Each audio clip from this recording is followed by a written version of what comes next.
الحمد للہ رب العالمین والصلاة والسلام علی سید المرسلین محمد وعلی آلہ وصحبہ اجمعین رب اشرح لی صدری ویسر لی امری واحلل عقدۃ من لسانی یفقہوا قولی۔ آج کی ہماری مجلس ہے سورہ قصص کی اور آیت نمبر ہے 44۔ لیکن ہے کہ اس کے پہلے میں آپ کو بتاؤں، آج کے درس میں جو آپ کو توجہ دینے کی ضرورت ہے وہ یہ ہے کہ گزشتہ 30 نمبر آیت میں جو ذکر ہوا تھا کہ فلما اتاہا، جب موسیٰ علیہ السلام آئے تو اس وادی کے داہنے جانب کے کنارے سے ایک ایسی جگہ جو بابرکت ہے اور پھر درخت، تو اس کو ذہن میں رکھیے گا، اسی کا ذکر ہو رہا ہے۔ تو اس وقت تھا کہ وہ آئے داہنی جانب سے، لیکن اب یہ کہ خطاب جو ہوا تھا وہ غربی جانب، تو اس میں آپ کو وضاحت کیے دیتا ہوں۔ اس کے ساتھ ساتھ اور کئی چیزیں آپ آیت کے ترجمے میں دیکھیں، اللہ تعالیٰ خطاب کیا کر رہے ہیں رسول کو اور کیسا کر رہے ہیں، اس کی طرف توجہ تو یہ تو ایک پہلو ہے اس کا، اور پھر دوسرا پہلو جو اس کی روح ہے اور کئی چیزیں ہیں تو ہم سیکھنے کی کوشش کرتے ہیں۔ تو سنیے گا، اعوذ باللہ من الشیطان الرجیم وما كنت بجانب الغربی اذ قضینا الى موسى الامر وما كنت من الشاہدین۔ ترجمہ یہ ہوگا کہ اے رسول، اے نبی، یعنی محمد صلی اللہ علیہ وسلم کو خطاب ہو رہا ہے، مگر کہتے نہیں کہ یا محمد۔ اس نقطے کو بھی ذہن میں رکھیے گا، کبھی بھی اللہ تبارک تعالیٰ نے یہ نہیں فرمایا کہ یا محمد۔ آدم علیہ السلام سے عیسیٰ ابن مریم تک تو کہا کہ یا آدمو، یا یحییٰ، کنت، آپ، یہ ایک پوائنٹ۔ دوسرا، ما کنت، آپ موجود نہیں تھے، کون؟ آپ صلی اللہ علیہ وسلم۔ کہاں؟ بجانب الغربی، مغرب کی جانب، اس وادی کے، طور کے۔ اذ قضینا، اب یہ ترجمہ ہو رہا ہے جبکہ ہم نے فیصلہ کیا۔ اچھا، میں جو بار بار کہتا رہتا ہوں نا کہ ترجمے مختلف ہوئے، تو آج آپ کو بتاؤں گا کہ کیسے ترجمے مختلف ہوئے ہیں۔ موسیٰ کی طرف الامر یعنی احکام بھی ہوتے ہیں، رسالت بھی ہوتی ہے۔ وما کنت من الشاہدین، اور تم وہاں پر حاضر رہنے والوں میں شامل نہیں تھے۔ تو دو باتیں ہوئی، ما کنت موجود، وما کنت من الشاہدین۔ اور سنیے، وَلَكِنَّا أَنشَأْنَا قُرُونًا فَتَطَاوَلَ عَلَيْهِمُ الْعُمُرُ وَمَا كُنْتَ ثَاوِيًا فِي أَهْلِ مَدْيَنَ تَتْلُو عَلَيْهِمْ آيَاتِنَا وَلَكِنَّا كُنَّا مُرْسِلِينَ۔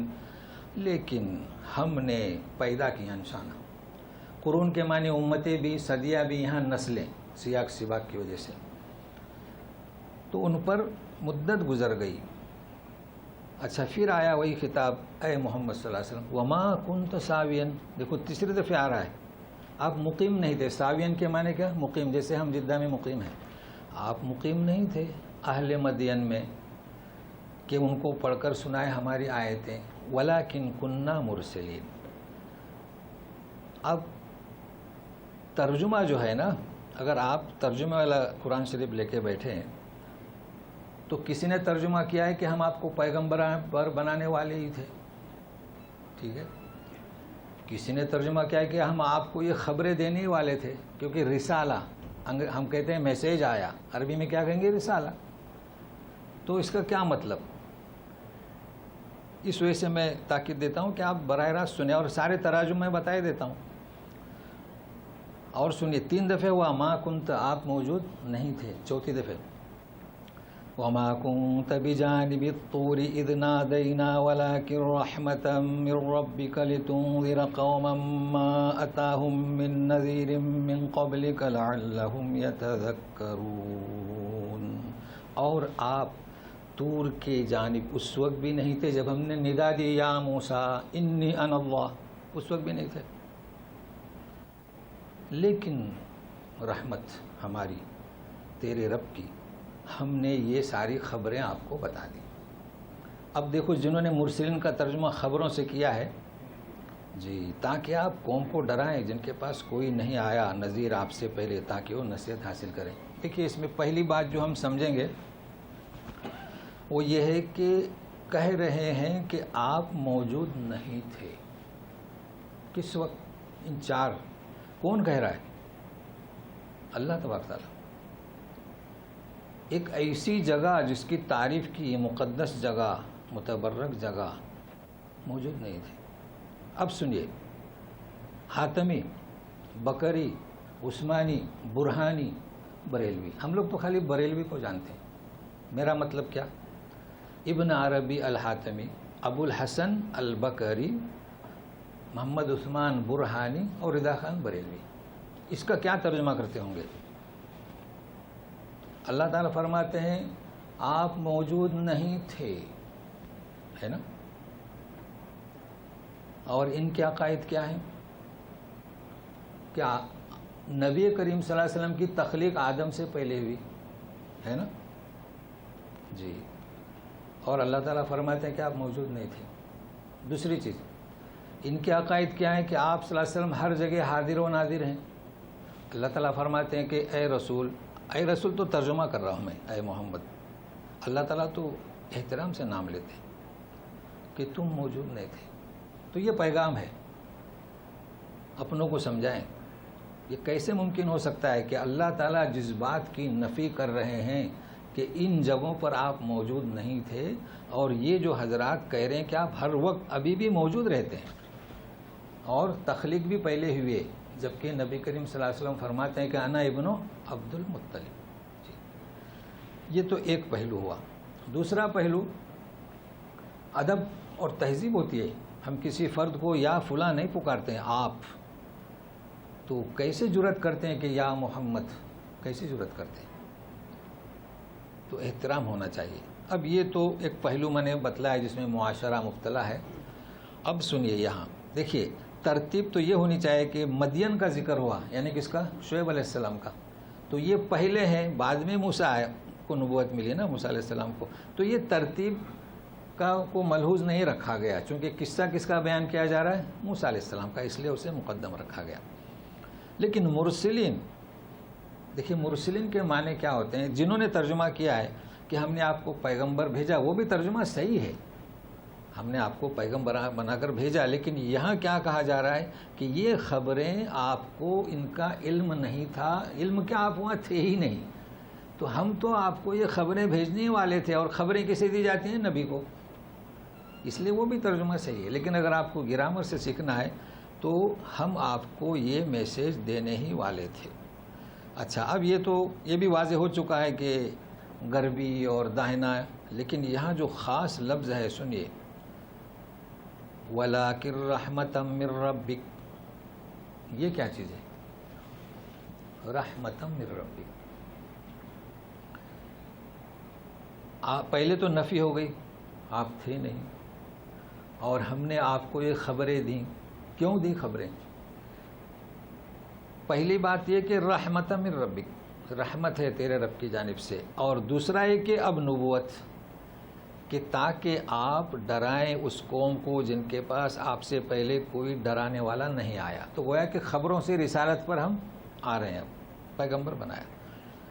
تو اس میں دو چیزیں سمجھنا ہے، پہلے رحمت، اور آپ سے پہلے ان کے پاس کوئی ڈرانے والا نہیں آیا، لعلہم یتذکرون، تاکہ وہ سبق حاصل کریں۔ تو رحمت کیا چیز ہے ہمارے لیے؟ نبی کریم صلی اللہ علیہ وسلم کو کیا خبریں ملی؟ کس میں خبریں ملی؟ اس قرآن میں ملی نا، یہ خبریں اس قرآن کا جز ہے۔ اسے کیا کہا جا رہا ہے؟ رحمتم من ربک۔ تو ہمارے پاس جو قرآن ہے یہ اللہ تعالیٰ کی جانب سے رحمت ہے، یہ ہمارے لیے رحمت ہی رحمت ہے، مگر اس رحمت کو نقمت نہ بنائیں۔ نقمت یعنی کیا؟ رحمت کا اپوزٹ۔ اب اس کا ترجمہ کیا کریں گے؟ یعنی خلاف، جیسے کہ نبی کریم صلی اللہ علیہ وسلم نے فرمایا ہے القرآن حجت لک او علیک، یا تو قرآن آپ کا حامی ہوگا تو رحمت ہوئی، جیسے کہ آپ قرآن میں مجبور رہیں قبر میں وہ سفارش کرے تو یہ ہمارا حامی ہوا، لیکن ہم قرآن کو ترک کریں، قرآن کو اپنی اساس بنیاد نہ سمجھیں تو یہ نقمت ہوگا۔ وہ وہاں کہے گا کہ اس نے دنیا میرا کوئی احترام ہی نہیں کیا۔ تو یہ کہنا تو آسان ہے، سمجھنا آسان نہیں ہے۔ کیا مطلب؟ قرآن رحمت ہے، آیات الہی رحمت ہے، یہ رسالت رحمت ہے، یعنی ہم اسی قرآن کو اپنائیں جس کے رحمت ہونے کا اعلان کیا گیا، اسے اپنائیں، اس سے اپنے مسائل حل کریں۔ اختلافات جو بھی ہوں، مرکز ہمارا کون سا؟ کلام پاک، یہ کہا جا رہا ہے، ورنہ یہی قرآن۔ دیکھیے آج کل امت کیا سمجھتی ہے کہ قرآن کو ناظرہ پڑھ لینا یہ اس کا حق ادا نہیں ہوتا ہے۔ کیسے حق ادا ہو سکتا ہے؟ بلکہ قرآن شریف کو وہ اہمیت دینی چاہیے جو کسی کتاب کو نہ دے، چاہے اپنے استاد کی ہو، چاہے اپنے شیخ کی ہو، کیونکہ قرآن و قرآن ہے۔ باقی کتابیں اس میں غلطیاں ہیں، خامیاں ہیں، اور آپ جانتے ہیں کہ احادیث کی کتابیں اس میں بھی ریسرچ ہوتا ہے، تحقیق ہوتی ہے، اس میں بھی راوی ضعیف ہوتے ہیں، اور خود ائمہ کرام کو بھی اپنے غلطیوں کا اعتراف تھا، اس لیے وہ کہہ کر گئے کہ ہمارا دین جو ہم نے جو مذہب بنایا یہ صحیح تو ہے لیکن غلطیوں کا احتمال ہے۔ صرف ایک چیز ہے کلام پاک اور دوسری احادیث رسول۔ لیکن اب یہ جو کہا جا رہا ہے کہ آپ آئیں، پیغام دے کنے؟ جن کے پاس کوئی نبی نہیں آیا۔ تو کسے کہتے ہیں نبی نہیں آیا؟ دیکھیے قریش جو ہے کہتے تھے کہ ہم دین ابراہیم پر ہیں، اس کا مطلب ہے کہ دین ابراہیم تو ہمارا دین ہے۔ اچھا، موسیٰ علیہ السلام کا بھی ایک دین تھا، ان تک یہ خبریں پہنچی تھیں، تو یہ کیسے ہوا کہ یہ ان کے پاس کوئی رسول نہیں آیا؟ تو سنیے، عیسیٰ ابن مریم سے لے کر، عیسیٰ علیہ السلام سے لے کر نبی کریم صلی اللہ علیہ وسلم تک جو گیپ ہے نبیوں کے آنے کا، وہ تقریباً 600 سال کا ہے، جسے مورخین بتاتے ہیں اور محدثین اور مفسرین۔ تو 600 سال میں جو دین جو ان کے پاس تھا، دین ابراہیمی، وہ تحریف ہو چکا تھا۔ جیسے ہمارے یہاں مسلمانوں کے پاس دین تو ہے لیکن اس اصلی شکل میں نہیں ہے، مگر اب تو نبیوں کا سلسلہ بند ہے ہمارے پاس۔ تو اب یہ نہیں کہا جائے گا کہ ہمارے پاس نبی نہیں پہنچا، بلکہ ہمارے پاس دعوت پہنچ چکی، ہر طرف جو ہے ممکن ہے کہ ہم اس کلام پاک کو حاصل کریں۔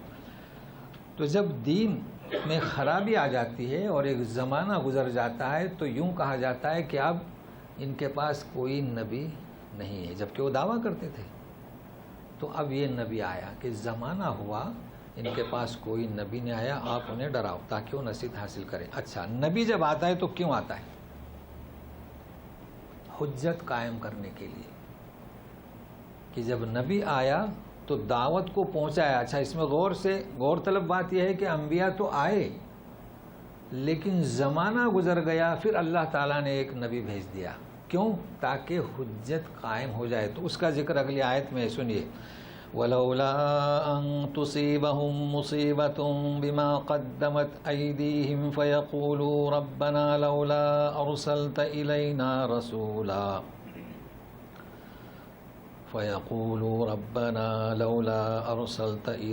رَسُولًا فَنَتَّبِعَ آيَاتِكَ وَنَكُونَ مِنَ الْمُؤْمِنِينَ۔ کہیں ایسا نہ ہو کہ جب ان پر کوئی مصیبت آ جائے، اس سبب جو بھیجا، آگے کیا بھیجا؟ اعمال بھیجے انہوں نے، ان کے باپ دادا نے، تو وہ کیا کہیں گے کہ اے ہمارے رب، کیوں تو نے نہیں بھیجا ہمارے پاس رسول؟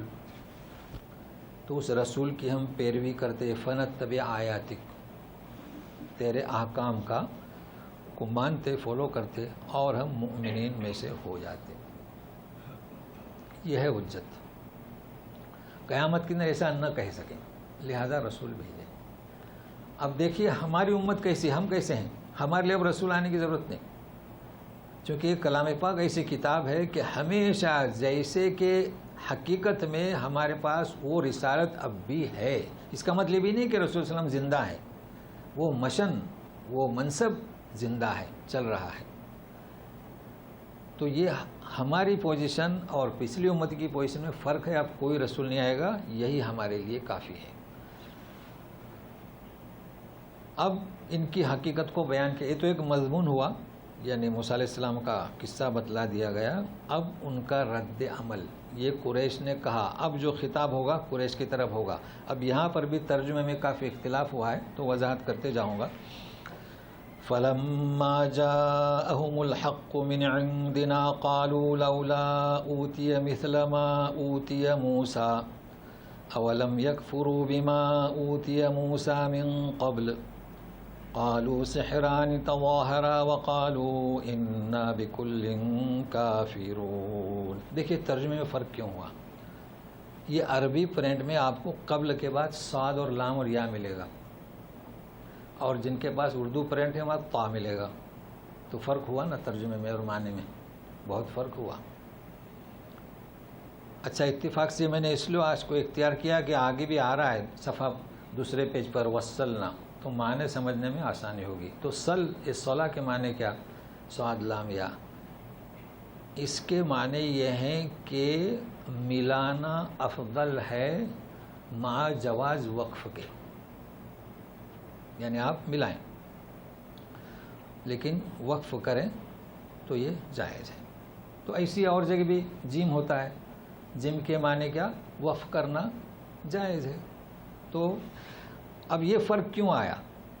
یہ جو تا کہیں جیم، کیونکہ یہ اس جہاں سے قرآن پرنٹ ہوتا ہے چھپتا ہے ان کے علماء کا اختیار شدہ ہے. یہ علامتیں نبی کریم صلی اللہ علیہ وسلم نے نہیں لگائیں. کہیں لا بیچ میں ہے، کہیں لا اوپر ہے، تو اس کو ذہن میں رکھے گا. اصل مفہوم انسان معنی سمجھے تو رکے نہ رکے.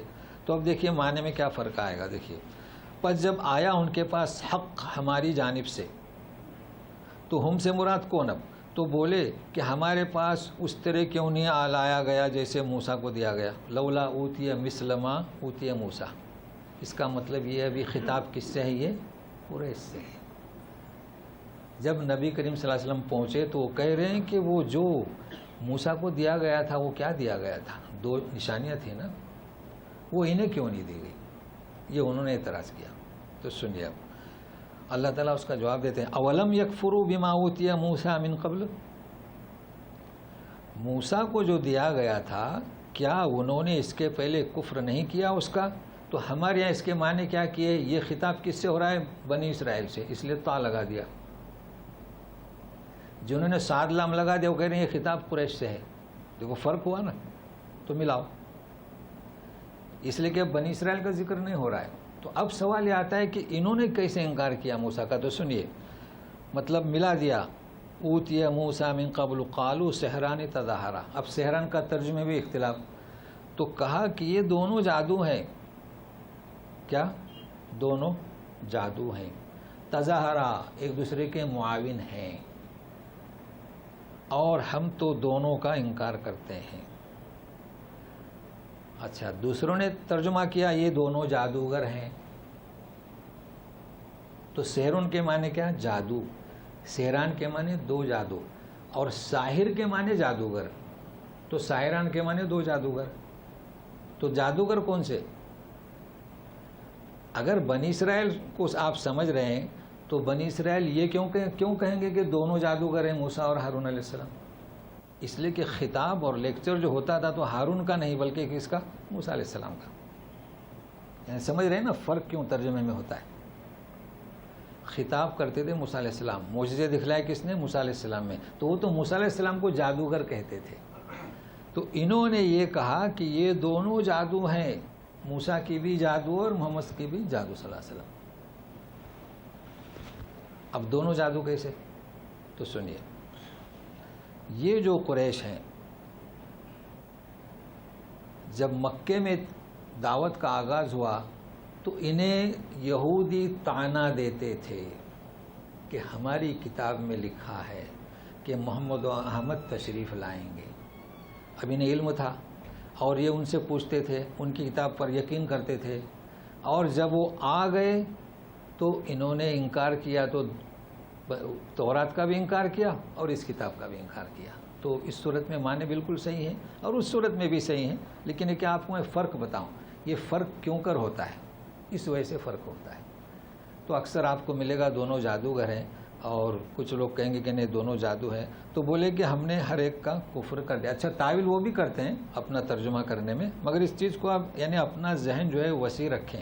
اگر آپ 4 5 اور خاص کر جب ماسٹر کتابیں پڑھیں گے نا تو یہ معنی مفہوم کے دلائل وغیرہ سارے بیان کیے گئے ہیں۔ تو اب ان کو جواب دیا جا رہا ہے، قُلْ فَأْتُوا بِكِتَابٍ مِّنْ عِندِ اللَّهِ وَأَهْدَىٰ مِنْهُمَا أَتَّبِعْهُ إِن كُنتُمْ صَادِقِينَ۔ کہہ دیجئے اے رسول کہ چلو کتاب لے آؤ، فَأْتُوا بِكِتَابٍ، کوئی بھی کتاب اللہ کے پاس سے جو زیادہ بہتر ہو، منہما، ان دونوں سے۔ اب اس کی ضمیر کہاں لے جائیں گے آپ؟ موسیٰ علیہ السلام اور نبی کریم صلی اللہ علیہ وسلم، یا یہ دونوں کتابیں تورات اور قرآن؟ تو اتبعہ، میں اس کی پیروی کروں گا۔ ظاہر ہے کہ دونوں کتابوں سے بہتر کوئی کتاب لا نہیں سکتے، اس لیے کہ تورات جز ہے قرآن کا اور جز اس کا تکمیلہ ہے۔ تو اگر تم سچے ہو، اچھا پھر کہا جا رہا ہے جواب تو دیں گے نہیں، یہ لا تو سکتے نہیں۔ فَإِن لَّمْ يَسْتَجِيبُوا لَكَ فَاعْلَمْ أَنَّمَا يَتَّبِعُونَ أَهْوَاءَهُمْ وَمَنْ أَضَلُّ مِمَّنِ اتَّبَعَ هَوَاهُ بِغَيْرِ هُدًى مِّنَ اللَّهِ إِنَّ اللَّهَ لَا يَهْدِي الْقَوْمَ الظَّالِمِينَ۔ لم يستجیبوا، اگر وہ نہ مانے، اصل میں لم یستجیبوا کے معنی ہوتے ہیں کہ جواب نہ دیں، تو اب جواب نہ دے کا مطلب نہیں تسلیم کیا، جواب ان کے پاس ہے ہی نہیں۔ اگر یہ نہ مانے تو یاد رکھو اے رسول، وہ جو پیروی کر رہے ہیں اپنے خواہشات نفس کی، اور اس سے زیادہ بڑھ کر گمراہ کون ہے؟ جو اللہ کی جانب سے جو ہدایت ہے اس کے بغیر کی پیروی کرے، یہ ہے بغیر ہدی من اللہ۔ ان اللہ لا یہدی القوم الظالمین، اللہ تعالیٰ ظالم قوم کو ہدایت نہیں دیتے۔ تو کیا مطلب یہاں من اللہ ہدایت کون سی، اور ظالم کہا گیا، اور پھر ظالم ایک اور دفعہ آئے گا، تو من اللہ ہدایت کون سی ہے؟ ظاہر ہے کہ اللہ کی جانب سے ہدایت، ویسے تو کائنات ہیں، کائنات کی ہر چیز ہدایت ہے، لیکن حجت کے لیے اللہ تبارک تعالیٰ اپنا کلام اور اپنے رسولوں کو بھیجتا ہے۔ تو یہاں کتاب کی بات ہو رہی ہے، لہٰذا رسالت کی کتاب کا ذکر ہو رہا ہے، یہ ہدایت اللہ کی جانب سے ہے۔ جو کوئی اس کو قبول نہیں کرے گا، اچھا ظالمین کا مطلب کیا؟ اس ہدایت سے اپنے آپ کو محروم رکھنے والا، اسے ظالم کہا گیا ہے۔ اب میں آپ سے پوچھتا ہوں کہ کلام پاک اللہ کی ہدایت ہے نا؟ تو ہمارے لوگ کیوں اپنے آپ کو قرآن سے محروم رکھتے ہیں؟ کیا وجہ ہے؟ اسباب کیا ہیں؟ کیا محرک ہے؟ کیا وجہ ہے؟ کیا یہ سمجھتے ہیں کہ ہم ناظرہ پڑھیں تو یہ ہدایت ہے؟ نہیں۔ ہدایت کا مطلب کیا؟ ہدایت کے معنی رہبری کرنا۔ ابھی چلیے ایک طلاق کا مسئلہ ہے، 1 ہوئی 2 ہوئی 3 ہوئی، تو رہبری کون کرے گا؟ قرآن۔ تو اگر آپ صرف پڑھیں گے طلاق مرتان فإمساک بالمعروف وتسریح بإحسان، تو یہ رہبری ہوئی، ہم نہ سمجھے نہ جانے کچھ نہیں۔ تو ہدایت اللہ کی جانب سے کب ہوگی؟ صرف پڑھنا نہیں بلکہ اس کو سمجھنا ہے۔ اچھا چلیے سمجھتے بھی ہیں، تراجم بھی ہیں، مگر یہاں ہمارے لوگ زیر ہو جاتے ہیں، پتہ نہیں کیوں۔ مان لیجئے کہ لکھا ہوا ہے کلام پاک میں ایک مسئلہ کہ یہ فرائض ہیں، یہ حج کے فرائض ہیں، یہ وضو کے فرائض ہیں، یہ سنت۔ اب جب ان سے کہا جائے گا کہ یہ قرآن من اللہ ہدایت ہے، اور جو کوئی اپنے آپ کو اس سے محروم رکھے وہ کیا ظالم ہے؟ کسی کو ظالم کہنا آسان نہیں ہے، اس لیے کہ ان الشرک لظلم عظیم، تو یہ ظلم دوسرا ہے، اپنے آپ کو محروم رکھنا۔ تو کیا جواب دیتے ہیں آپ کو؟ کیا جواب ملے گا؟ قرآن سننے کے لیے تیار نہیں۔ کیا کہیں گے کہ ہمارے بزرگوں نے جو لکھا ہے وہ بڑے ہیں، علم والے ہیں، وہ اچھی طرح سمجھتے ہیں، یہ جواب ملے گا۔ تو پھر یہ انہوں نے بھی یہی کہا کہ دونوں جادوگر ہیں یا دونوں جادو ہیں۔ تو یہ پیغام لوگوں کو دیں کہ جو لوگ قرآن سے اپنے آپ کو محروم رکھیں، قرآن سے مطلب احترام نہیں بلکہ رجوع الی القرآن، ان کا رجوع الی القرآن تو سمجھتے ہیں نا، یعنی قرآن کو اپنا مرکز بنانا، پڑھنا، سمجھنا، سمجھانا، عمل کرنا، تو ان کا شمار کس میں؟ ظالمین میں۔ ایسوں کو اللہ ہدایت نہیں دیتا۔ اچھا آپ دیکھیں، دنیا بھر میں دیکھیں، کیا بات ہے کہ سب مسلمان ہیں، کلام پاک تقسیم کرتے ہیں، ہدیہ دیتے ہیں، مسجدوں میں کتنے قرآن شریف ہیں، مگر ہدایت کیوں نہیں مل رہی؟ کیوں نہیں مل رہی ہے؟ یقین مانیے ہم نے دیکھا ہے تکبیر تحریمہ کے بعد وہ لوگ خارج ہو جاتے ہیں مسجد سے، کیونکہ وہ پتہ چلتا ہے نا کہ کون سے امام ہیں۔ تو کیا یہ ہدایت ہے قرآن والوں کی کہ کسی کے پیچھے نماز نہیں ہوتی؟ آپ یہ مسجدوں میں کیا حرم میں دیکھیے، حرم شریف میں کھسکتے ہیں، کھسکنا کسے کہتے ہیں؟ جیسے کہ چور کھسکتا ہے، یہی ہے نا۔ آپ دیکھیے مغرب کے وقت خاص اور کیا ان کا چہرہ اور اذان ہو رہی ہے، لوگ حرم کی طرف جا رہے ہیں، کھسکتے ہیں۔ یہ کیوں؟ قرآن کی ہدایت سے اپنے آپ کو محروم کیا۔ کوئی بھی ہو، پھر اگر ہماری ایک امام کے پیچھے نماز نہیں ہو رہی ہے، خاص کر چلیے حرم شریف کے، ان کے پیچھے نماز کیوں نہیں ہوتی ہماری؟ کیا بات ہے؟ کیوں ہماری وطر کی نماز ان کے پیچھے نہیں ہوتی؟ کبھی غور کیا آپ نے؟ ہم محروم ہیں۔ کیوں فجر کی نماز نہیں ہوتی؟ کیوں عصر کی نماز ان کے پیچھے نہیں ہوتی؟ چلیے اسی پر، یہ بالکل عام بات ہے سمجھنے کی۔ باقی وہ جو مغرب میں کھسکتے ہیں وہ تو نہ جانے کس جماعت سے ہیں وہ۔ تو یہ پیغام دے کہ اگر ہم قرآن رجوع الی القرآن نہیں رکھتے تو ہمارا شمار ظالمین میں ہوگا۔ اچھا اب سنیے کہ جو میں نے بتایا تھا نا صاد لام، اب آ رہا ہے وَلَقَدْ وَصَّلْنَا لَهُمُ الْقَوْلَ لَعَلَّهُمْ يَتَذَكَّرُونَ، یہ وصلنا آیا۔ اب ترجمہ کیا کرو گے اس کا؟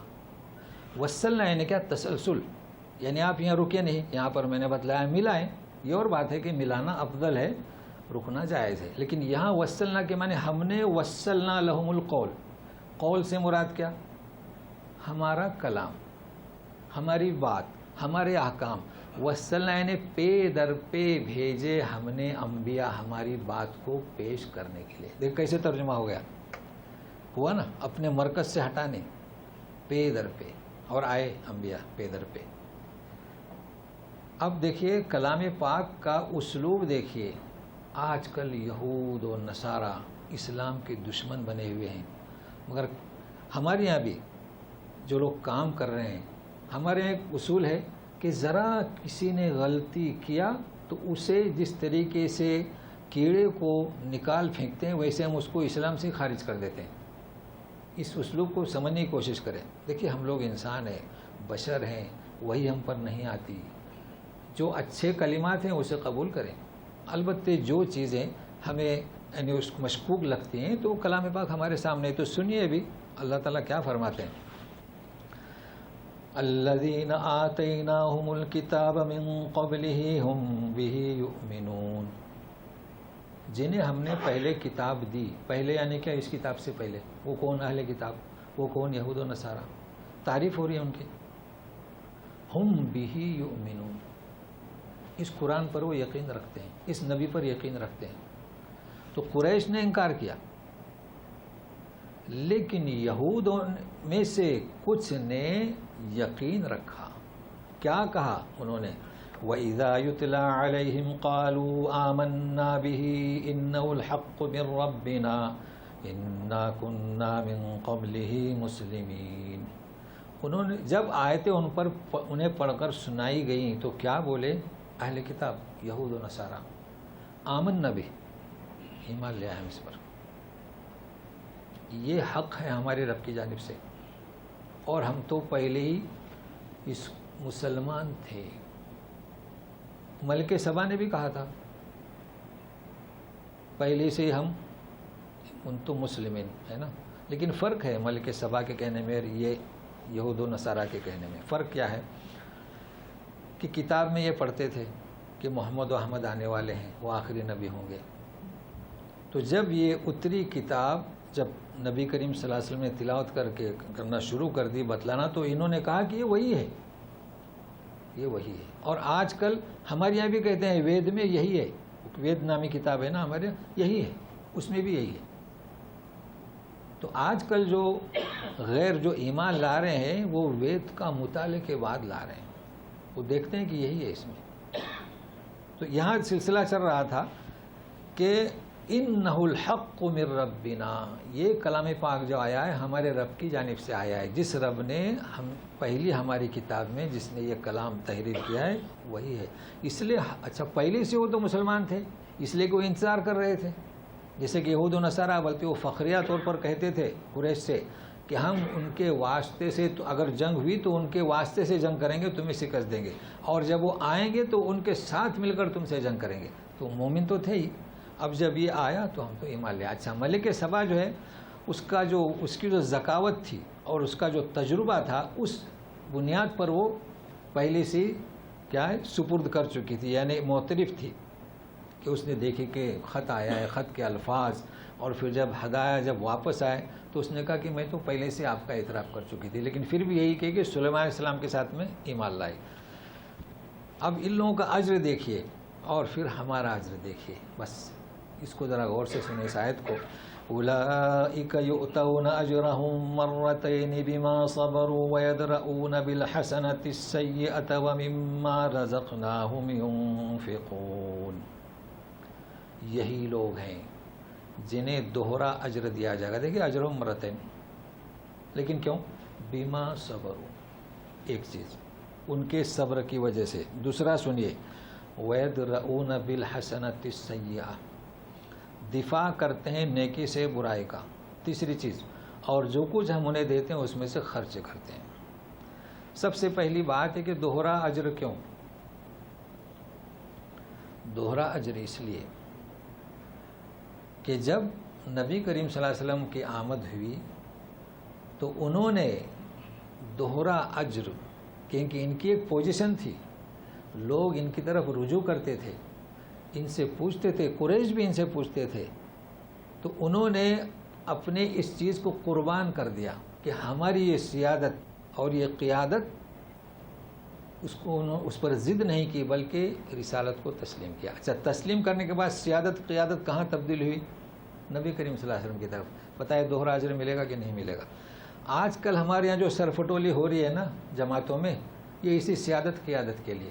دیکھیے آپ دیکھ رہے ہیں، میں بغیر نام لیے ہوئے دو جماعتیں ہو گئی، دیکھ رہے ہیں نا، دو، کوئی بھی جماعت ہو تو اس میں سرفٹولی ہوتی ہے اور دو جماعتیں۔ اب بتائیے کہ مسلمانوں کا یہ نقصان ہے، کیوں ایسا؟ اصل مسئلہ خلافت کا اور امارت کا، امیری کا جو ہے مسئلہ، کہ صدر کون بنے، یعنی اس کو صدر جو بڑی پوسٹ ہوتی ہے وہ کون بنے۔ تو ظاہر ہے کہ کچھ لوگ اس کے حامی ہوتے ہیں، کچھ لوگ دوسرے حامی ہوتے ہیں، تو وہ دو جماعتیں ہوتی ہیں۔ اس کی وجہ سے کس قدر نقصان ہوتا ہے۔ تو اس چیز کو اپنائیں جس کی تعریف اللہ نے کی ہے۔ سنیے، جو جماعتوں میں ہیں، اگر ایسا کبھی موقع آئے تو آپ اس کے مصداق بنیں۔ کس کے؟ اس آیت کے اللہ آپ کی تعریف کرے کہ دین کے خاطر اس جماعت میں ہم نے اپنے آپ کو پیچھے کھینچ لیا، چلیے خلافت انہیں دے دیں۔ تو میں سمجھانے کے لیے کہہ رہا ہوں، بعض لوگوں کے خلافت ہے، بعض لوگوں کے امارت ہے، سمجھانے کے لیے، یا ہے کہ صدر کی جگہ ان کو دے دیں۔ اگر قبول کریں گے تو اس آیت کا مصداق بنیں گے، اللہ تعالیٰ انہیں دوہرا اجر دیں گے۔ تو اس کو ذہن میں رکھیے گا، کیونکہ جتنی بھی سرفٹولی آج کل ہو رہی ہے نا، کس کے لیے؟ امارت کے لیے، بس۔ اچھا، اس میں فوائد ہیں، دنیا آ گئی، کیونکہ جو شخص بڑا بنے گا تو دنیا بھی اسے ملے گی نا، تو یہ چیز داخل ہو جاتی ہے، مگر انہوں نے اس کو ترک کر دیا۔ لیکن اب بما صبروا، یہ بما صبروا کیا ہے؟ صبر کیا انہوں نے۔ اس کی مثال آپ سن چکے ہیں کئی دفعہ، عبداللہ بن سلام کی، کہا تھا نا نبی کریم، انہوں نے، وہ اس میں شامل ہیں، اور بھی کئی لوگ ہیں، لیکن یہ بہت مشہور ہیں کہ انہوں نے فوراً مدینہ میں سب سے پہلے آپ کو تسلیم کرنے والی اگر کوئی شخصیت تھی، کون سی؟ عبداللہ بن سلام۔ مگر انہوں نے، وہ اپنی قوم کی خصلت کو جانتی تھی، تو نبی کریم صلی اللہ علیہ وسلم نے پوچھا کہ انہیں بلائیے اور میرے بارے میں پوچھیے۔ تو انہوں نے جو الفاظ جو شعراء کی طرح جو بیان کیے ہیں، ہو مبالغہ، یہ سچے ہیں، سچے کے بیٹے ہیں، سچے کے بیٹے کے بیٹے ہیں، سب الفاظ گنا دیے۔ کن کے بارے میں؟ عبداللہ بن سلام کے بارے میں۔ وہ تو اندر چھپے ہوئے تھے، آئے، سنیے صاحب، آپ نے میرے بارے میں یہ کہا نا، آمنت بمحمد، ایمان لے آؤ، یہ وہی ہیں۔ تبدیلی ہو گئی، یہ جھوٹے ہیں، جھوٹے کے بیٹے کے بیٹے، چلے گالیاں شروع ہو گئی۔ تو صبر کیا کہ نہیں؟ صبر کیا، صبر۔ اچھا، پہلا تو انہوں نے صبر کیا کہ ان کی سیادت چلی گئی، قیادت چلی گئی، کیونکہ اب رجوع کہاں کریں گے؟ قرآن کی طرف۔ تو یہ میں پیغام دینا چاہتا ہوں، جو جماعتوں کے امیر بنے ہوئے ہیں، اللہ کے واسطے دین کے خاطر کام کرے جماعتوں کا، جماعتوں کے خاطر نہیں، دین کے خاطر اگر یہ جذبہ ہوگا نا، اس آیت کو سامنے رکھیں گے تو پیچھے رہیں گے. رائے مشورے سے جس کا انتخاب ہو وہی امیر بنے. یہ امیر کے لیے جھگڑے کیسے؟ اچھا دوسرا سنیں، وَيَدْرَؤُونَ بِالْحَسَنَةِ السَّيِّئَةَ، نیکیوں سے برائیوں کو روکتے تھے. ہمارے یہاں بہت مشہور ہے، لوہا لوہے کو کاٹتا ہے، چھڑی چھڑی کو کاٹتی ہے. اچھا اللہ تعالیٰ فرماتے ہیں کہ برائی کو برائی سے نہ کاٹیں. ایک تھپڑ مارا آپ بھی تھپڑ ماریں تو نہیں، کسی نے ایک تھپڑ مارا اس کو دعا دیں کہ اللہ تجھے ہدایت دے. دیکھیے صحابہ کرام کا کیا طریقہ کار تھا کہ اگر کسی نے کہا کہ وہ آپ کے بارے میں یہ کہہ رہا اللہ یہدی، مطلب اللہ اسے ہدایت دے. یہ ہے طریقہ. تو ہمیں کبھی بھی یاد رکھیے کہ اگر کوئی کسی اچھا دوسری چیز، جب کوئی اپنے لیے برا چاہتا ہے یقین مانیے اپنے لیے اس میں بھلائی ہے. کبھی انسان ہے انفعال ہوتا ہے کہ فلاں نے یہ حرکت کی اس وجہ سے مجھے اس میں کامیابی نہیں ہوئی. یقین مانیے کہ اسی میں آپ کی مصلحت تھی، اس سے بہتر آپ کو ملے گا. اور اس کی مثال گزشتہ درس میں بیان کر چکا ہوں کہ نبی کریم صلی اللہ علیہ وسلم نے عمر رضی اللہ عنہ سے فرمایا تھا نا کہ ان دونوں سے اچھا رشتہ ملے گا. تو اس کو بھی ذہن میں رکھے. کوئی کسی کا برا نہیں کر سکتا، نہ کوئی کسی کے دکان کی تجارت کم کر سکتا ہے. لیکن ہوتا ہے کبھی آپ کا وہ چل رہا ہے اسکیم، کسی نے کچھ کہہ دیا تو آپ کی کیا وہ اسکیم فیل ہو گئی اور آپ کی وہ جو بزنس تھا اور رک گئی. یوں سمجھیے کہ اس میں کوئی ہماری بھلائی ہے. اور یہ کب ہوگا کہ جب اللہ تعالیٰ پر یقین کامل ہو. کوئی کسی کا کوئی بگاڑ نہیں سکتا، نہ کوئی جادو سے کسی کو مار سکتا ہے. موت بھی اللہ کے تابع ہے، حکم ہوگا تو ہی موت آئے گی، نہیں تو اس میں سے نکلنے والی نہیں. تو سنیے، وَمِمَّا رَزَقْنَاهُمْ يُنْفِقُونَ، خرچہ کرتے ہیں. یہ کون سا خرچہ؟ دیکھیے سیاق و سباق بتلا رہا ہے. خرچہ کا مطلب کیا؟ ایک تو فی سبیل اللہ نہیں، یہاں پہلے خرچہ. کچھ لوگ ایسے بھی آپ کو پائے جائیں گے کہ مال کی محبت دلوں میں ایسی ہے کہ اپنے بھی بچوں پر بھی خرچہ نہیں کرتے. تو ایسا نہیں، جو اللہ نے مال دیا ہے، دیکھیے جس کے 10 بچے ہیں، کسی کے 2 بچے ہیں، اللہ تعالیٰ حساب سے دیتے ہیں. خرچہ کریں گے اللہ تعالیٰ مزید عطا کریں گے. لیکن آپ 50 سال کے بعد کی فکر رکھیں گے کہ پوتا ہوگا پیدا، پوتی ہوگی، اس کے لیے رکھیں، نہیں، خرچہ کرتے ہیں. اور ظاہر ہے کہ انفاق فی سبیل اللہ بھی اس میں آتا ہے، لیکن پہلے یہ خرچہ. اب سننے کے لیے تیار ہو جائیے گا. جو آیت میں آپ کو بتلاتا ہوں، اسی ہفتے میں اس پر کافی لین دین ہوئی تھی. سنیے گا، خواہ مخواہ لوگ پریشان کرتے ہیں. سنیے گا، وَإِذَا سَمِعُوا اللَّغْوَ أَعْرَضُوا عَنْهُ وَقَالُوا لَنَا أَعْمَالُنَا وَلَكُمْ أَعْمَالُكُمْ سَلَامٌ عَلَيْكُمْ لَا نَبْتَغِي الْجَاهِلِينَ. اور جب یہ لغو بات سنتے تھے، یعنی ان کو جب تانا دیا جاتا تھا، اعرضوا عنہ، کیا کرتے تھے؟ بے توجہی کرتے تھے اس بات کی جانب سے. اسی سے اعرض گزشتہ پوسٹ کیے تھے نا، ایک صاحب نے عارض نام رکھنا چاہتے ہیں اپنے بچے کا، محمد اعرض. اور ایک صاحب نے عارض ممطرنا. تو عارض کے معنی اور عارض کے معنی کیا؟ رکو، ہٹ جاؤ. تو اعرضوا عنہ، وہ ہٹ جاتے تھے اور کہتے تھے کہ ہمارے لیے ہمارے اعمال، تمہارے لیے تمہارے اعمال. سلام علیکم لا نبتغی الجاہلین. تو سلام علیکم اور لا نبتغی الجاہلین، یہ 2 چیزوں کو سمجھنا ہے. لیکن پہلے عارض. اللہ کے واسطے قرآن شریف میں ہے عارض، معنی تو جانیے نا. کیا کہا جا رہا ہے؟ اے رسول اعرض عن الجاہلین. جی، تو اپنے یعنی اس طرف توجہ نہ دو، بے رخی کرو. اور وہ اللہ جو اپنے اس نبی کو محمد نہیں کہتا، تو ایک صاحب نے بعد میں بھیجا تھا کہ محمد عارض، یعنی اے محمد اس سے رکو. کیسے نام رکھ رہے ہیں آپ؟ غلط نام ہے. دیکھیں قرآنی نام، پہلے اس کے معنی پوچھیں کہ اس کے معنی کیا ہوتے ہیں. تو عارض ممطرنا، عذاب آ رہا ہے. عارضو، یہ بے رخی اختیار کرتے تھے. یہ نام کیسا ہے؟ نام کے معنی تو مناسبت سے نام رکھیں. تو بہرحال خیال رکھے گا. اور آئندہ صرف نام کے معنی پوچھیں. یہ صفات وغیرہ چونکہ لوگ جو ہیں تیار رہتے ہیں کہ کوئی پیغام ملے، اب اسی سے بھر دیتے ہیں تو توجہ ہٹ جاتی ہے لوگوں کی.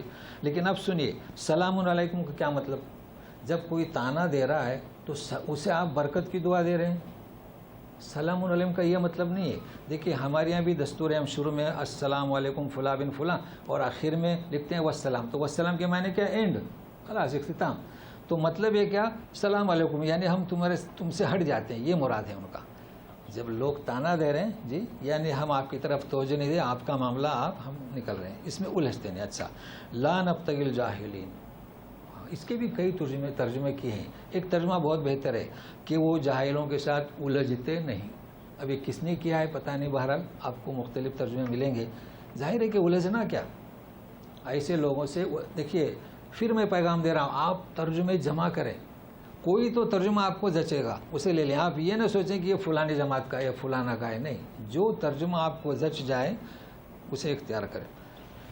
اب دوسری آیت بھی سنیے گا، اِنَّكَ لَا تَهْدِي مَنْ أَحْبَبْتَ وَلَكِنَّ اللَّهَ يَهْدِي مَنْ يَشَاءُ وَهُوَ أَعْلَمُ بِالْمُهْتَدِينَ۔ دیکھیے آپ اے محمد صلی اللہ علیہ وسلم، یہ تو میں ترجمہ کر رہا ہوں آپ تاکہ لوگ سمجھیں، آپ اے محمد صلی اللہ علیہ وسلم، اے نبی، آپ کسی کو ہدایت نہیں دے سکتے جسے آپ پسند کریں، لیکن اللہ ہی ہدایت دیتا ہے جسے چاہتا ہے، اور وہ خوب جانتا ہے کہ ہدایت والے کون ہیں۔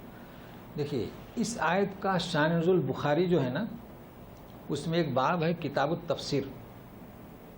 تو کتاب التفسیر اتنی بہترین ہے کہ سورہ فاتحہ سے تسلسل سے تفسیر بیان کی ہے، تو اس آیت پہ جائیں گے وہ تفسیر میں آپ کو بیان کرتا ہوں۔ اور یہ شان نزول بہت مشہور ہے، سب لوگ جانتے ہیں اسے، کہ ابو طالب کہ جب نزا کا وقت تھا تو نبی کریم صلی اللہ علیہ وسلم ان سے کہتے تھے کہ ایک دفعہ کہہ دو لا الہ الا اللہ تو میں اپنے رب سے سفارش کر لوں گا، لیکن کہ ان کا آخری جو کلمہ تھا تو کہہ دیا کہ عبد المطلب کے دین پر، اور روح نکل گئی۔ کیا کہا تھا، یہ جو کہہ رہا ہوں وہی ملے گا بخاری میں کتاب التفسیر میں، ٹھیک ہے، میں اپنے رب سے تیرے لئے استغفار۔ تو جو نو مسلم ہیں ان کے لیے بھی آیت مفید ہے، سنیں۔ تو پھر وہ سورہ توبہ کی 113 نمبر آیت اتری، لا ينبغي للمؤمن والذین آمنوا ان يستغفروا للمشرکین ولو کان اولی قربا، اگرچہ کہ رشتہ دار ہو۔ تو نبی کریم صلی اللہ علیہ وسلم کے ساتھ شفقت کرنے والے یہی تھے نا، باپ انتقال ہوئے، ماں انتقال ہوئی، دادا انتقال ہوئے، تو آپ کی یہ چاہت تھی کہ یہ ایمان لائے، مگر ایک کہ لوگ تانا دیں گے، وہاں پر قریش کے سردار بھی بیٹھے ہوئے تھے، اور لوگ تانا دیں گے، بچیاں گیت گائیں گی کہ اپنے باپ دادا کے دین کو چھوڑ دیا، اس لیے انہوں نے قبول نہیں کیا۔ بہرحال لیکن ہمیں جو سبق ملتا ہے کہ رسول سے کہا جا رہا ہے کہ آپ جسے چاہیں اسے ہدایت نہیں ملتی۔ ہدایت کسے ملے گی؟ جسے اللہ۔ اچھا، کچھ نئے لوگ ہیں، یہ ہدایت کا مطلب میں پھر دوبارہ یادہ کرتا ہوں، ہدایت دو ہوتی ہے۔ ایک ہدایت کون سی؟ یہ آپ کے اختیار میں ہے، جیسے کہ کائنات ہے، جیسے کہ کتاب آئی، شعراء نے دیکھا کہ یہ تو کسی شاعر کا کلام نہیں ہے، یہ پہلی ہدایت اس نے جب اختیار کی تو اللہ اسے ہدایت دیتے ہیں، سمجھ رہے ہیں نا؟ تو دوسری ہدایت کسی بشر کے ہاتھ میں نہیں، وہ بے بس ہے۔ تو ہدایت میں فرق کیجئے گا، بار بار میں سمجھاتا رہتا ہوں۔ دیکھیے ابو جہل نے پہلی ہدایت کو قبول نہیں کیا، لیکن کچھ شعراء نے، ابوبکر صدیق نے پہلی ہدایت کو قبول کیا، تو اللہ تعالیٰ چلے نہیں، دوڑے، سمجھ رہے ہیں نا؟ اور کیسے بھی مشکلات ہوں اللہ تعالیٰ اسے ہدایت دیتے ہیں۔ اب رہا سوال، میں نے کہا تھا کہ جو ابھی جو مسلم ہوتے ہیں انہیں بڑی فکر رہتی ہے، کس کی؟ کیونکہ اللہ نے انہیں نوازا، اب انہیں فکر رہتی ہے اپنے ماں کی، اپنے باپ کی۔ تو آپ کو اجازت ہے آپ دعا کریں، یعنی جب تک وہ زندہ ہیں آپ دعا کریں کہ اے اللہ انہیں بھی تو ہدایت دے، جیسے کہ نبی کریم صلی اللہ علیہ وسلم نے دعا کی تھی حضرت عمر رضی اللہ تعالیٰ عنہ کو، اور کسے؟ ابو جہل کو دعا کی تھی نا۔ تو دعا کر سکتے ہیں، کوئی بھی مشرک ہو، آپ کا دوست ہو، جب آپ سے ملتا ہے، اچھا ہے، حسن اخلاق ہے، تو اللہ سے دعا کریں اس کو اللہ ہدایت دے، یہ اللہ کے ہاتھ میں ہے۔ لیکن آپ ہدایت کیسے دیں؟ رہبری کریں۔ تو یہ بات بالکل واضح ہے، اور میں نے جگہ بھی بتلا دی آپ کو بخاری میں، وہاں آپ دیکھ سکتے ہیں۔ کہنے کا مقصد ہے کہ اس آیت کو یاد کریں، وہاں 2 حدیثیں اسے یاد کریں تو آپ کو کچھ درس دینے کا طریقہ مل جائے گا آسان، اس لیے محنت کر رہا ہوں۔ وہ خوب جانتا ہے، اور یہ لوگ بھی پریشان نہ ہو جو ایمان لاتے ہیں، بڑی فکر رہتی ہے، بھائی رسول کے لیے کہا گیا تو۔ لیکن ایک نقطہ اس میں یہ ہے، کہ یہی جن کے میں نے نام لیا، بریلوی اور برہانی اور بکری اور حاتمی، عجب مسئلہ ہے کہ اللہ تعالیٰ کہہ رہے ہیں کہ تمہارا رشتہ دار، ہدایت میرے ہاتھ میں ہے، مگر یہ اس آیت پر بھی گمراہ ہوئے۔ آدم علیہ السلام سے لے کر جتنے بھی انبیاء، سب کے ماں باپ کو یہ مسلمان قرار دیتے ہیں. اب یہ ان کا عجب مسئلہ ہے، تو اس کو بھی ذہن میں رکھیے گا. وَقَالُوا إِن نَّتَّبِعِ الْهُدَىٰ مَعَكَ نُتَخَطَّفْ مِنْ أَرْضِنَا أَوَلَمْ نُمَكِّن لَّهُمْ حَرَمًا آمِنًا يُجْبَىٰ إِلَيْهِ ثَمَرَاتُ كُلِّ شَيْءٍ رِّزْقًا مِّن لَّدُنَّا وَلَٰكِنَّ أَكْثَرَهُمْ لَا يَعْلَمُونَ. کیا کہہ رہے ہیں دیکھیے، اور کہا کہ اگر ہم تمہاری یعنی اے محمد صلی اللہ علیہ وسلم اس ہدایت کو جو ہم قبول کریں، پیروی کریں، نتخطف من ارضنا، ہمیں اٹھا لیا جائے گا. جیسے پہلی بستیوں کو اٹھا لیا گیا نا، بھائی انہیں کیوں اٹھا گیا؟ رسول کی نافرمانی کی وجہ سے. یہ کہہ رہے ہیں کہ اگر ہم تمہاری پیروی کریں تو کہا جا رہا ہے اولم نمکن لہم حرما آمنا، اچھا آپ لوگ اگر نبی کریم صلی اللہ علیہ وسلم کی دعوت کو مانے تو آپ کو اٹھا لیا جائے گا اور دوسری قوم آئے گی. تو احسان اللہ تعالیٰ جتا رہے. اس نقطے کو غور سے سنیے گا. کیا ہم نے حرم کو امن والا نہیں بنایا؟ مکہ کا جو احترام تھا کہیں کسی جگہ کا نہیں تھا. کیسے امن والی بنی؟ کہ ساری جگہ سے لوگ آتے تھے. جہاں مکہ میں داخل ہوئے وہ جو حدود ہیں تو اپنے باپ کے قاتل کو بھی گرفتار نہیں کر سکتے تھے. گری ہوئی چیز کو اٹھاتے بھی نہیں تھے. امن. اچھا دوسرا، یجبا الیہ ثمرات کل شیء رزقا، یہاں کی زمین ایسی جو زرخیز نہیں، پھل اگانے کی صلاحیت نہیں، لیکن ہر موسم میں ہر قسم کے پھل وہاں پہنچتے تھے. دیکھیے دو چیزیں. اچھا پھر جب قریش باہر جاتے تھے شام، تو صرف اس لیے کہ مکے کے باشندے ہیں انہیں کوئی ہاتھ نہیں لگاتا تھا، کوئی ڈاکہ بھی نہیں ڈالتا تھا. اس کو بھول گئے؟ یہ کہا جا رہا ہے کہ ہم نے تو آپ پر پہلے سے ہی کرم کیا ہے، اسے آپ بھول رہے ہیں، اور اس نبی پر ایمان لانے سے آپ کو یہاں سے ہٹا دیا جائے گا. یہ کہہ رہا مل ولیکن اکثرہم لا علمون. اصل بات یہ ہے کہ اکثر لوگ سمجھ نہیں رہے ہمارے نعمتوں کے. یعنی ہم نے تو پہلے سے آپ کا احترام رکھا ہے، امن میں رکھا ہے اور عزت میں رکھا ہے، تو ہمارے نبی پر ایمان لانے سے آپ کو کون اٹھا لے گا؟ اکثر لوگ. کیا مطلب؟ کچھ تو تصدیق کی، ابوبکر صدیق نے تصدیق کی، عمر بن خطاب جنہوں نے ایمان لایا. تو یہ تو پہلے سے کئی دفعے آ گیا ہے. اب سنیے، وَكَمْ أَهْلَكْنَا مِنْ قَرْيَةٍ بَطِرَتْ مَعِيشَتَهَا فَتِلْكَ مَسَاكِنُهُمْ لَمْ تُسْكَنْ مِنْ بَعْدِهِمْ إِلَّا قَلِيلًا وَكُنَّا نَحْنُ الْوَارِثِينَ.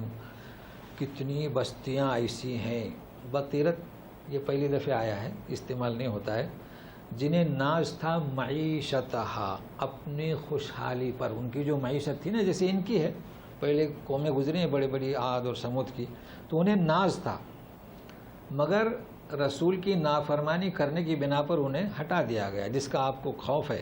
فَتِلْكَ مَسَاكِنُهُمْ، اب ان کی بستیوں کو دیکھیے، لَمْ تُسْكَن مِّن بَعْدِهِمْ إِلَّا قَلِيلًا، کہ وہ کتنی رہی، چند دنوں، اور اٹھا لی گئی. اشارہ کیا ہے؟ کہ تمہارا بھی یہی حشر ہوگا. تم تو ایمان لانے کی وجہ سے ڈر رہے ہو، ایمان نہیں لائے تو یہی حشر ہوگا. وَكُنَّا نَحْنُ الْوَارِثِينَ، اور اس زمین کے مالک کون ہوں گے؟ ہم ہوں گے. تو وراثت کسے کہتے ہیں آپ جانتے ہیں؟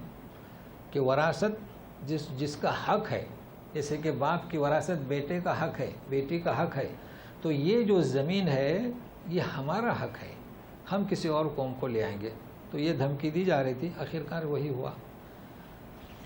وَمَا كَانَ رَبُّكَ مُهْلِكَ الْقُرَىٰ حَتَّىٰ يَبْعَثَ فِي أُمِّهَا رَسُولًا يَتْلُو عَلَيْهِمْ آيَاتِنَا وَمَا كُنَّا مُهْلِكِ الْقُرَىٰ إِلَّا وَأَهْلُهَا ظَالِمُونَ. کہتے ہیں کہ تیرا رب جو ہے بستیوں کو کبھی بھی ہلاک نہیں کرتا، یہاں تک کہ ان بستیوں کے یعنی مرکز میں رسول نہ بھیجے. کیوں مرکز میں؟ اگر بستی میں رسول بھیجنے کی ضرورت نہیں، کیونکہ سارے لوگ مرکز طرف آتے ہیں، اور مکہ بھی مرکز ہے، اسی لیے اسے کیا کہتے ہیں؟ ام القریٰ کہتے ہیں، کہ وہ بستیوں کا مرکز ہے. تو ہم بھیجتے ہیں جو انہیں ہمارے احکام سناتے ہیں، اور ہم کبھی نہیں ہلاک کرتے. الا واہلها ظالمون. کب ہلاک کرتے ہیں؟ بستیاں کب پلٹی گئیں؟ کہ اس کے باشندے ظالم تھے. اب یہ دوسرے دفعہ آ رہا ہے ظالم. اب ظالم کا مطلب کیا؟ ظالم کا مطلب یہ ہے کہ اپنی ضلالت اور اپنی گمراہی پر اٹے رہنا. تو دیکھیں ظالم کے کئی معنی ہیں، سب لکھتے جائیے. وہ بزد رہے اور اپنے آپ کو محروم کیا، تو یہ ہے ظالم. اب ایک آیت اور مزید اختتام کے لیے سنیے. وَمَا أُوتِيتُم مِّن شَيْءٍ فَمَتَاعُ الْحَيَاةِ الدُّنْيَا وَزِينَتُهَا وَمَا عِندَ اللَّهِ خَيْرٌ وَأَبْقَىٰ أَفَلَا تَعْقِلُونَ. کہا جا رہا ہے کہ جو کچھ تمہیں دیا گیا ہے، سیادت ہے، قیادت ہے، یہ دنیاوی زندگی اس کی رونق ہے، زینتہا. اللہ تعالیٰ کی جو نزدیک جو ہے خیر بہتر ہے اور پائیدار ہے، مگر تم سمجھنے کی کوشش نہیں کرتے. دیکھیے افلا تعقلون کئی جگہ پر آیا ہے. اس کا مطلب کیا؟ تم سمجھنا نہیں چاہتے. تو خیر کیا کہا جائے؟ دیکھیے ان کی جو سیادت قیادت ہے یہ اللہ نے انہیں عطا کی تھی. اب جب نبی کریم صلی اللہ علیہ وسلم پر کتابوں پر ایمان لائیں گے تو خیر اللہ کی جانب سے ہے. یہ خیر بہتر بھی ہے اور ابقائے نے پائیدار بھی ہے، مگر تم سمجھنے کی کوشش نہیں کرتے. مگر یہ کس سے کہا جا رہا ہے؟ قریش سے، اور ہم سے نہیں. ہم سے بھی تو کہا جا رہا ہے. یہ آخری پیغام ہمارا. ہم سے کیا کہا جا رہا ہے کہ اللہ تبارک تعالیٰ کی جانب سے نازل کردہ جو قرآن شریف ہمارے پاس ہے یہ خیر ہے، اور یہ ہمیشہ ہمیشہ رہے گا. کس صورت میں؟ جب ہم اسے اپنائیں. تو ہم اسی پر آج یہ درس کو جو ہے ختم کرتے ہیں، اس لیے کہ پھر آئندہ جو ہے دوسرا موضوع آئے گا. تو بہرحال ہم نے جو اس میں چند باتیں آپ کو بتائیں، توجہ جو زیادہ دی وہ ہے رجوع الی القرآن کا اور آپس کے اختلافات کو. تو اس کی کوشش میں لگے رہیں. اللہ تعالی ہمیں اور آپ کو جو محنت ہو رہی ہے ہماری اس کا اجر دارین میں عطا کرے. وصلی اللہ تعالی علی خیر خلق محمد و آلہ وصحبہ اجمعین برحمتک یا ارحم الراحمین. اعوذ باللہ من الشیطان الرجیم. وما اوتیتم من شیء فمتاع الحیاة الدنیا وزینتها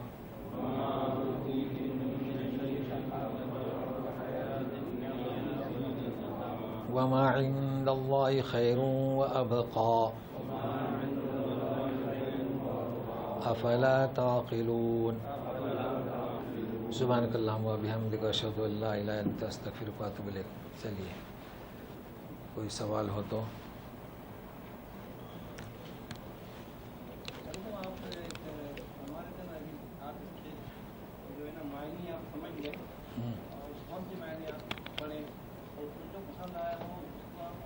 ہاں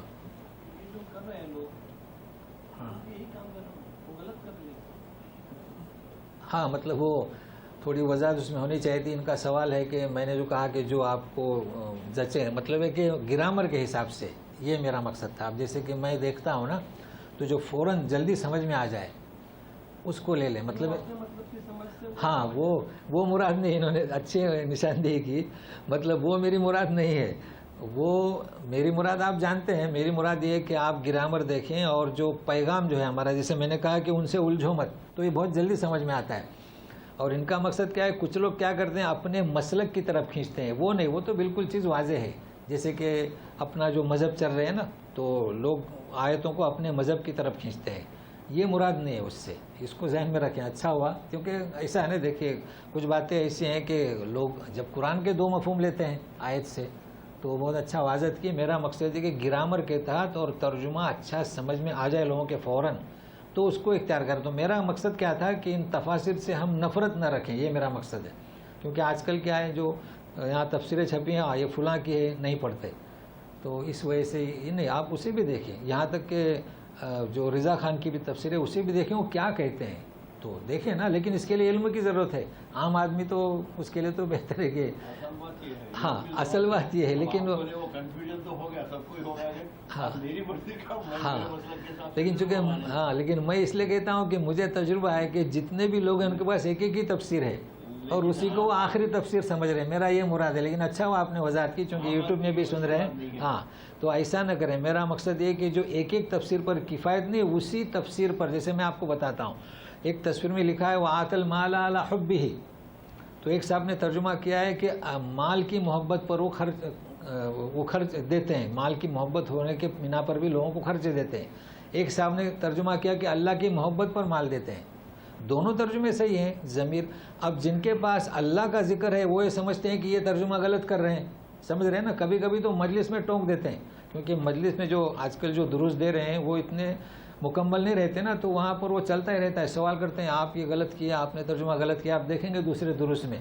تو یہ میرا کہنے کا مقصد تھا. تو جب مجھے اندازہ ہوا تو میں نے یہ پیغام دینا شروع کیا کہ آپ ایک ہی تفسیر کو آخری تفسیر نہ سمجھیں.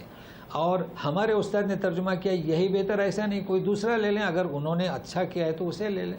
یہ چیز ہے. اچھا کچھ لوگ اپنے ایک صاحب ہیں ابوالکلام آزاد، ان کے بارے میں بھی لوگ یعنی اچھے نگاہ سے نہیں دیکھتے ہیں. یقین مانیے آپ ان کا بھی ترجمہ سامنے رکھیں تو جس آدمی نے سورہ فاتحہ کو 250 صفحے پر لکھا ہے تو کچھ تو صلاحیت ہوگی نا اس کی. کیا لکھا ہوگا انہوں نے؟ آپ یہ سوچیں ہی نہیں، آپ لے لیں. لیکن مسئلہ یہ ہے کہ اس درجے کے بنے، لیکن یقین مانیے جب آپ مختلف تفسیر پڑھتے رہیں گے نا تو آپ کی صلاحیت بڑھے گی. تو ماشاءاللہ آپ نے سوال کیا. سب سے بڑا مسئلہ اس پہ انما انا بشر. ہاں انما انا بشر، ترجمہ تو وہ صحیح کرتے ہیں.